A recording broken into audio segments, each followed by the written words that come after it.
Pastinya Anda semua nggak mau dong ketinggalan informasi dari kita, makanya jangan lupa subscribe official iNews Channel dan klik tombol lonceng yang tertera di layar Anda, supaya kita lebih semangat memberikan informasi kepada Anda. Pemirsa, ratusan pengemudi ojek online menyerbu pembagian paket sembako gratis di kawasan Cibubur, Jakarta Timur Minggu pagi. Para pengemudi ojek online mengaku senang karena bantuan paket sembako sangat membantu di tengah anjloknya penghasilan selama pandemi COVID-19.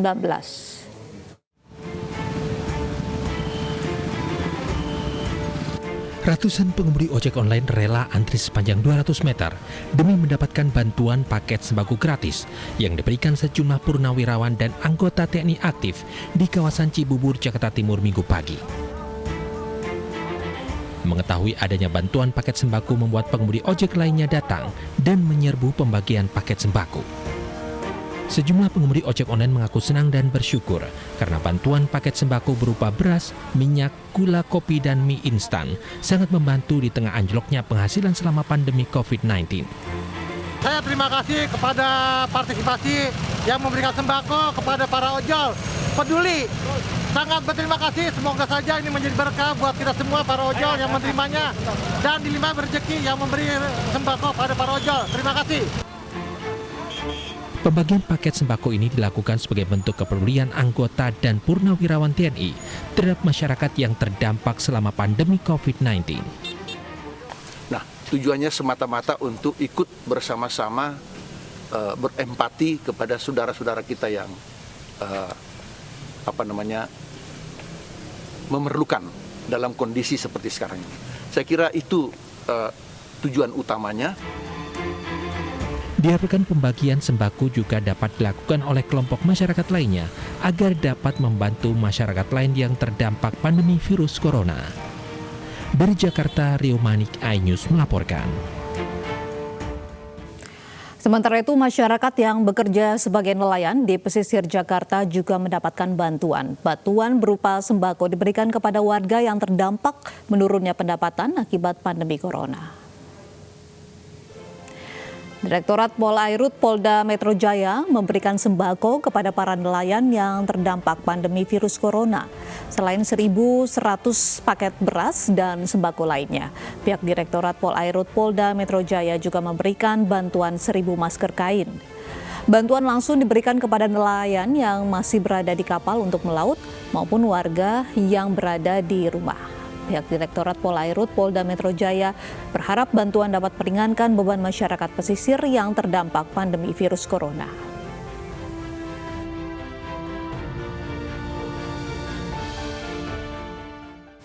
Di tengah pembatasan physical distancing, ratusan pengemudi bentor dan warga di Kota Gorontalo menyerbu pembagian sembako gratis dari Gubernur Gorontalo Rusli Habibie. Pembagian sembako gratis yang membuat kerumunan justru dilaporkan warga ke polisi karena dianggap melanggar undang-undang kekarantinaan.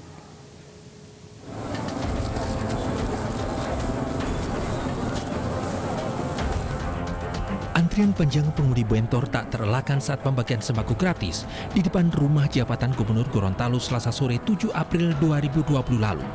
Ratusan pengemudi bentor yang biasa beroperasi di Kota Gorontalo ini langsung berkumpul begitu mendengar ada pembagian sembako gratis dari Gubernur Gorontalo Rusli Habibie. Keinginan mendapatkan bantuan sembako membuat para pengemudi bentor berkerumun dan berdesakan, mengabaikan himbauan physical distancing untuk mengantisipasi penyebaran virus COVID-19. Tidak hanya pengemudi bentor, masyarakat umum juga berdatangan. Bahkan ada yang nekat membawa serta anak balita mereka untuk berkerumun dengan massa lainnya tanpa mengenakan masker untuk melindungi diri. Kita dapat tanggung jawab di rumah. Jadi sedikitnya sembako ini akan membantu Pak ya? Iya, insya Allah. Daripada kita orang cari kan, adanya sekarang kan pendapatan tidak ada. Kerumunan yang tidak terkendali membuat petugas kewalahan. Bahkan peringatan Gubernur Rusli Habibie untuk menjaga jarak tidak membuahkan hasil. Dan justru warga dan pengemudi bentor makin berdesak-desakan. Rencananya pembagian sembako akan didistribusikan langsung ke pangkalan-pangkalan bentor di Kota Gorontalo untuk mengantisipasi kerumunan. Namun informasi yang tersebar membuat pengemudi bentor dan warga lainnya datang hingga memicu kerumunan. Melihat kerumunan warga yang tak bisa dikendalikan, akhirnya pembagian sembako dihentikan. Akibat terjadinya kerumunan warga pada saat pembagian sembako gratis, Gubernur Gorontalo Rusli Habibie dilaporkan warga ke polisi karena dianggap melanggar pasal 93 Undang-Undang Kekarantinaan. Laporan tertuang dalam surat laporan polisi tertanggal 15 April 2020. Dari Gorontalo, Zainal Ahmad, iNews melaporkan. Dan untuk mengkonfirmasi langsung terkait pembagian sembako, saat ini sudah bergabung bersama kami Gubernur Gorontalo Rusli Habibie. Selamat sore, Pak Rusli. Sore, Mbak. Pak Rusli, saya meminta tanggapan Anda dilaporkan oleh warga Anda sendiri karena menyebabkan kerumunan saat pembagian sembako di tengah himbauan pemerintah pusat untuk physical distancing. Ya, terima kasih, Mbak. Selamat sore, Assalamualaikum warahmatullahi wabarakatuh. Waalaikumsalam. Saya juga kaget ketika ada saudara saya, keluarga saya dari Jawa Barat menelpon saya bahwa mereka membaca di Detikcom bahwa Gubernur dilaporkan oleh seorang ke Polda karena melanggar dan bagi-bagi sembako. Perlu saya jelaskan bahwa memang kami sudah jadwalkan pada tanggal 7 April sore kita akan bagi-bagi sembako bagi tukang bentor. Karena tukang bentor ini sudah mengeluh ke saya, Pak Gubernur, gimana kami? Ini anak sekolah, sudah sekolah di rumah. Para petang kantor juga di kantor-kantor semua sudah di rumah, bekerja di rumah. Kami tidak punya pendapatan lagi. Akhirnya kita putuskan hari Senin Selasa untuk membagikan kepada tukang bentor yang mangkal di Kota Gorontalo dulu, selain itu. Akhirnya kami sudah setting yang benar bahwa tukang bentor itu kurang lebih 1.520 tukang bentor di 56 pangkalan. Kita sudah harinya itu, hari sebelumnya, kita sudah bagi-bagi kupon kepada mereka dan mereka diharapkan tidak lagi datang ke tempat saya. Saya dan timnya akan datang. Ternyata baru titik pertama itu sudah mulai muncul orang-orang. Titik kedua apalagi, akhirnya saya berhentikan karena mereka sudah tidak bisa kendalikan lagi, baik yang pegang kupon maupun tidak pegang kupon, termasuk ibu rumah tangga, bapak-bapak, semua sudah menyerbu ke halaman rumah dinas gubernur. Nah ini yang terjadi. Sehingga saya baca dan ada pertanyaan-pertanyaan dari teman-teman di grup WA, Pak Gubernur kenapa dilaporkan? Saya juga belum tahu. Tetapi ada informasi dari kepolisian Gorontalo Polda bahwa Pak Gubernur ada oknum yang melaporkan Bapak karena begini-begini. Saya bilang saya hadapi. Kapan saya diundang, kapan saya datang, saya akan klarifikasi. Dan saya katakan kepada teman-teman masyarakat, kalaupun toh saya disalahkan dan harus masuk penjara, saya ilas demi rakyat Gorontalo. Saya ilas. Mau dihukum berapa tahun pun saya, kalau memang salah, saya akan tanggung dosa saya dan masyarakatnya itu terlindungi. Dan yang kita bagi-bagi ini sudah jelas sekali. Coba ditelusuri apakah kita sengaja atau tidak. Ini tidak di luar kontrol saya. Di luar kontrol kita semua panitia itu, sehingga masyarakat tidak diundang pun langsung menyerbu ke titik kedua. Titik pertama aman, titik kedua sudah aman. Akhirnya ke 56 lokasi tempat mangkalnya bentor saya stopkan dan saya lanjutkan besoknya. Baik. Nah besoknya saya menuangkan mereka yang bawa kupon yang sudah ada kupon tidak usah datang ke kantor Pemperindak, langsung menitipkan kepada ketua tim pangkalan masing-masing untuk diambil dan dibagi-bagikan kepada mereka di rumah. Baik, Pak Rusli, kita tahu niatnya baik, tapi mengapa tidak dilakukan dengan metode lain agar tidak terjadi kerumunan, misalkan dengan didata kemudian sembakonya ini diantarkan langsung ke rumah warga yang terdampak begitu virus corona ini? Kami sudah atur, Mbak, di 56 titik itu masing-masing ada koordinatornya. Di 56 titik itu jumlah semua itu 1.520. Kami sudah berikan kupon ke masing-masing titik. Saya akan datangi simbolis 123 sambil menjelaskan tentang virus corona itu apa, pencegahannya seperti apa, menjaga jarak, pakai masker, dan lainnya saya gunakan untuk edukasi. Tetapi pada saat di titik kedua itu masyarakat sudah berkerumun dan tidak bisa dikendalikan lagi, sehingga saya hentikan. Dan juga sudah waktu maghrib. Itu jadi tidak ada unsur kesengajaan. Kami sudah tes setting dari awal dan sudah diumumkan juga kepada para pengemudi bentor maupun perwakilan mereka yang ada. Nggak usah datang lagi, saya yang datang, gitu Mbak. Pak, tadi Bapak menyebutkan bahwa bentor ini ada 1.520 orang. Apakah Bapak menyadari dengan membagikan sembako ini akan menyebabkan kerumunan, Pak? Memang tidak ada perkiraan kita ke sana, kita juga kecolongan karena namanya masyarakat.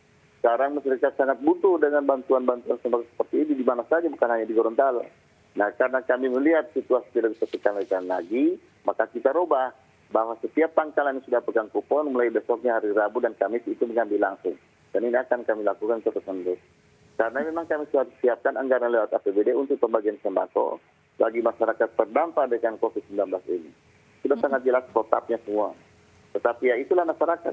Setiap dapat bantuan pasti mereka berkerumun dan suka ditindaklanjuti. Kami sudah roba, Mbak. Tapi Bapak ini dianggap melanggar undang-undang kekarantinaan, Pak, di saat pandemi corona ini, kemudian juga dianggap tidak menuruti imbauan pemerintah untuk physical distancing dengan pembagian sembako ini, Pak. Saya sangat menyadari, sangat tahu aturan. Saya juga sudah umumkan kepada masyarakat dan saya sangat melarang orang berkumpul. Tapi pada saat itu situasi memang tidak bisa dikondisikan, dikendalikan seperti ini. Saya juga dilapor masalah karantinaan. Ya saya akan hadapi dengan tim hukum saya. Kenapa? Karena pada tanggal 9 malam itu saya ditelepon oleh Kepala Dinas Kesehatan Provinsi Gorontalo. Kami lagi sholat maghrib. Setelah itu saya dapat telepon bahwa katanya Pak Gubernur mohon maaf ternyata yang sudah kirim kemarin yang positif ke rapid test hasil swabnya positif. Hari itu juga jam 8 malam saya undang teman-teman Forkopimda, 2 orang bupati yang dekat-dekat yang hadir dan wali kota. Kami putuskan malam hari itu juga kita akan siapkan karantina di Mes Haji. Jam 11 malam kami punya semua persiapan. Hari Jumat itu harus sudah masuk. Dari 181 orang yang jamaah tablik yang ikut kedua itu harus kita putuskan di forum Forkopimda harus masuk di karantina. Nah ini juga saya laporkan katanya ada kejahatan kemanusiaan. Saya akan hadapi semua. Karena tujuan kami yang baik dan itu diputuskan lewat forum Forkopimda. Semua punya usul, akhirnya kita satu kesimpulan bahwa rakyatnya harus kita lindungi dan salah satunya harus dikarantina untuk mendeteksi apakah mereka positif atau negatif. Alhamdulillah hasilnya dari 182 itu hanya 4 yang positif. Dan sekarang yang negatif kami sudah kembalikan lagi ke rumah masing-masing. Gitu, Mbak.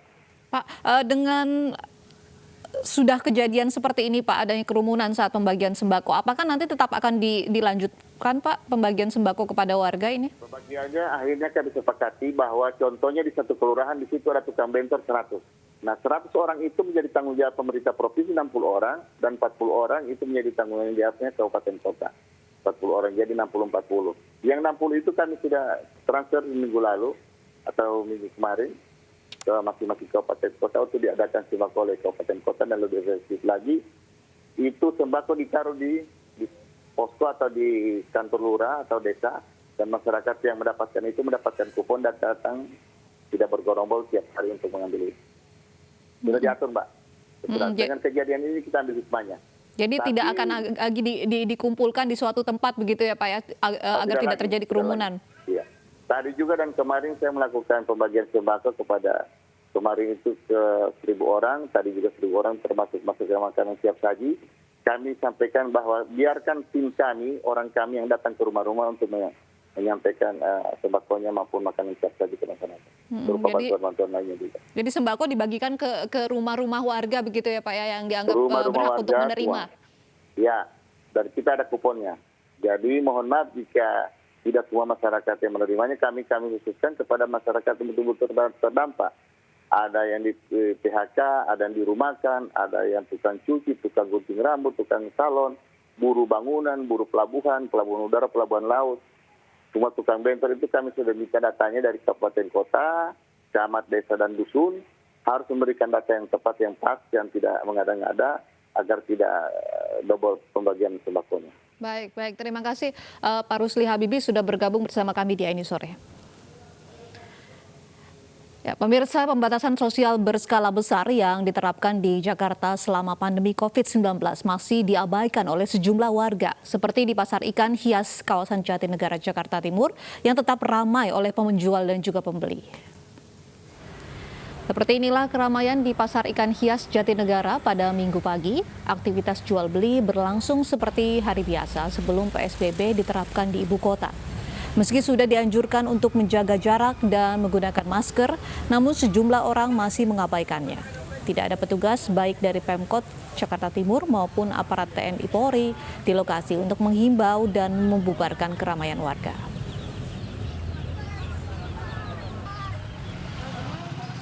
Sebaliknya di Pasar Jangkrik, Matraman, Jakarta Timur, petugas Satpol PP justru belusukan ke pasar menghimbau warga mematuhi PSBB. Itu maskernya kemana, Pak? Pakai, Pak. Demi kesehatan Bapak dan keluarga Bapak. Ya. Tidak hanya di pasar-pasar, pembatasan sosial berskala besar tidak sepenuhnya dipatuhi warga. Di titik-titik checkpoint, banyak warga yang mengabaikan physical distancing.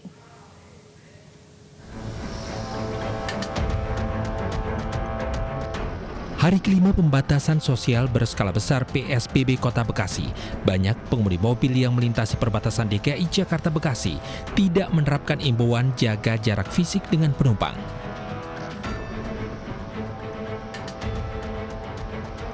Pengemudi motor juga masih melanggar. Mereka tidak memakai masker dan berboncengan tidak satu domisili, sehingga petugas meminta mereka memutar balik.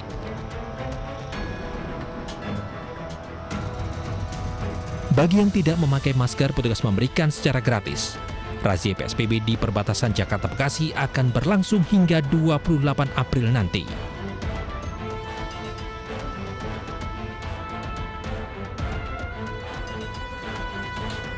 Sementara itu di perbatasan Jakarta Banten, pelanggaran PSBB juga masih terjadi. Banyak pengendara yang tidak memakai masker dan tidak ada jarak aman antara pengemudi dan penumpang.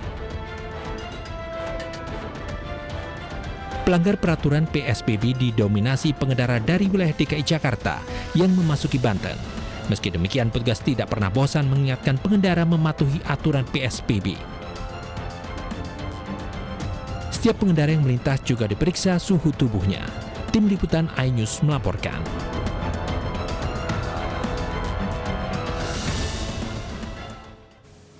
Meski sejumlah wilayah sudah menerapkan pembatasan sosial berskala besar, namun masih saja ada warga yang melanggar, mulai dari tidak menggunakan masker saat keluar rumah hingga tidak mematuhi aturan soal berkendara di tengah pandemi COVID-19.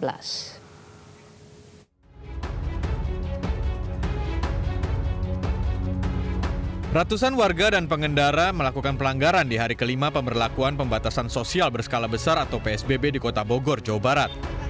Guna memastikan tegaknya aturan sesuai PSBB di lapangan, Wakil Wali Kota Bogor, Dedi Arahim, terjun langsung memonitor suasana pelaksanaan PSBB dan berdialog dengan warga dengan tetap menjaga jarak dan bermasker. Pelanggaran terbanyak terkait aturan penggunaan masker mencapai 182 pelanggar. Selain itu, jenis usaha yang bukan pengecualian juga masih banyak yang melanggar aturan. Pelanggaran yang jenisnya misalnya tidak memakai masker sejak tanggal 15 sampai tanggal 17 kemarin itu ada kurang lebih 182 pelanggaran. Kemudian yang kedua itu yang cukup signifikan adalah roda 4 yang jumlah konfigurasi penumpangnya tidak sesuai. Itu jumlahnya 51. Sementara itu di Pekanbaru Riau, pemeriksaan terus ditingkatkan petugas Terminal Akap Payung Sekaki meski jumlah penumpang dari dan ke terminal ini menurun drastis. Petugas tetap memeriksa ratusan penumpang sesuai dengan standar gugus tugas COVID-19 Kota Pekanbaru. Selain mengecek suhu tubuh penumpang guna memutuskan penyebaran COVID-19, petugas menyemprotkan cairan disinfektan kepada seluruh penumpang yang akan berangkat keluar dari Kota Pekanbaru. Di Kota Tegal, Jawa Tengah, pedagang kaki lima di sejumlah lokasi masih nekat berjualan. Padahal sejak isolasi wilayah akhir Maret lalu, mereka telah dilarang untuk berjualan. Kota Tegal akan memberlakukan pembatasan sosial berskala besar pada 23 April mendatang. Sejumlah pedagang mengaku mendukung kebijakan penerapan PSBB, namun mereka menuntut kompensasi selama tidak diperbolehkan berjualan pada saat PSBB hingga 6 Mei mendatang. Tim Liputan iNews melaporkan.